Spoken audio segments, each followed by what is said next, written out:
இதுதான் circadian rhythm.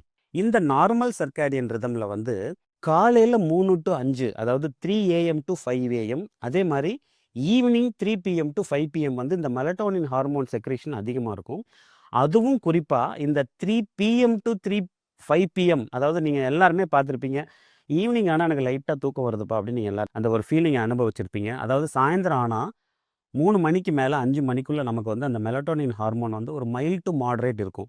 அதனால நமக்கு ஒரு தூக்கமான ஒரு ஃபீலிங் வரும். பட் இந்த ஃபீலிங்கை வந்து நம்ம ஓவர் கம் பண்ணிடலாம். நமக்கு வேலை இருக்குது, ஏதாவது நம்மளை நாமே என்கேஜ் பண்ணி நம்ம அதை ஓவர் கம் பண்ணிக்கலாம். ஆனால் காலையில் 3 ஏஎம் டு 5 ஏஎம் இந்த மெலட்டோனின் செக்ரேஷன் வந்து ரொம்ப பீக்கில் இருக்கும்.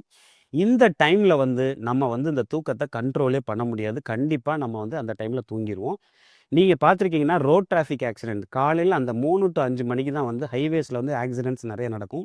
ஏன்னா டிரைவர்ஸ் ரொம்ப நேரம் ஓட்டிகிட்டு இருக்கிற டிரைவர்ஸ் வந்து இந்த டைமில் வந்து அவங்களோட தூக்கத்தை கண்ட்ரோல் பண்ண முடியாமல் தூங்கிறனால தான் நிறைய ஆக்சிடென்ட்ஸ் நடக்குது. அதனால் உங்கள் எல்லாத்துக்கும் நான் கேட்டுக்கிறது, இந்த 3 ஏஎம் to 5 ஏஎம் நீங்கள் டிரைவராக இருந்தாலும் சரி, இல்லை நீங்கள் டிரைவிங் பண்ணிட்டு போகிறவராக இருந்தாலும் சரி, எந்த ஒரு ஹைவேஸில் நீங்கள் இருந்தீங்கன்னா இந்த டைமில் வண்டியை ஓரமாக நிறுத்திட்டு நீங்கள் கண்டிப்பாக தூங்கி எந்திரிச்சு 5 மணிக்கு ஓட்டினீங்கன்னா உங்களுக்கு பயங்கர ஃப்ரெஷ்ஷாக இருக்கும்.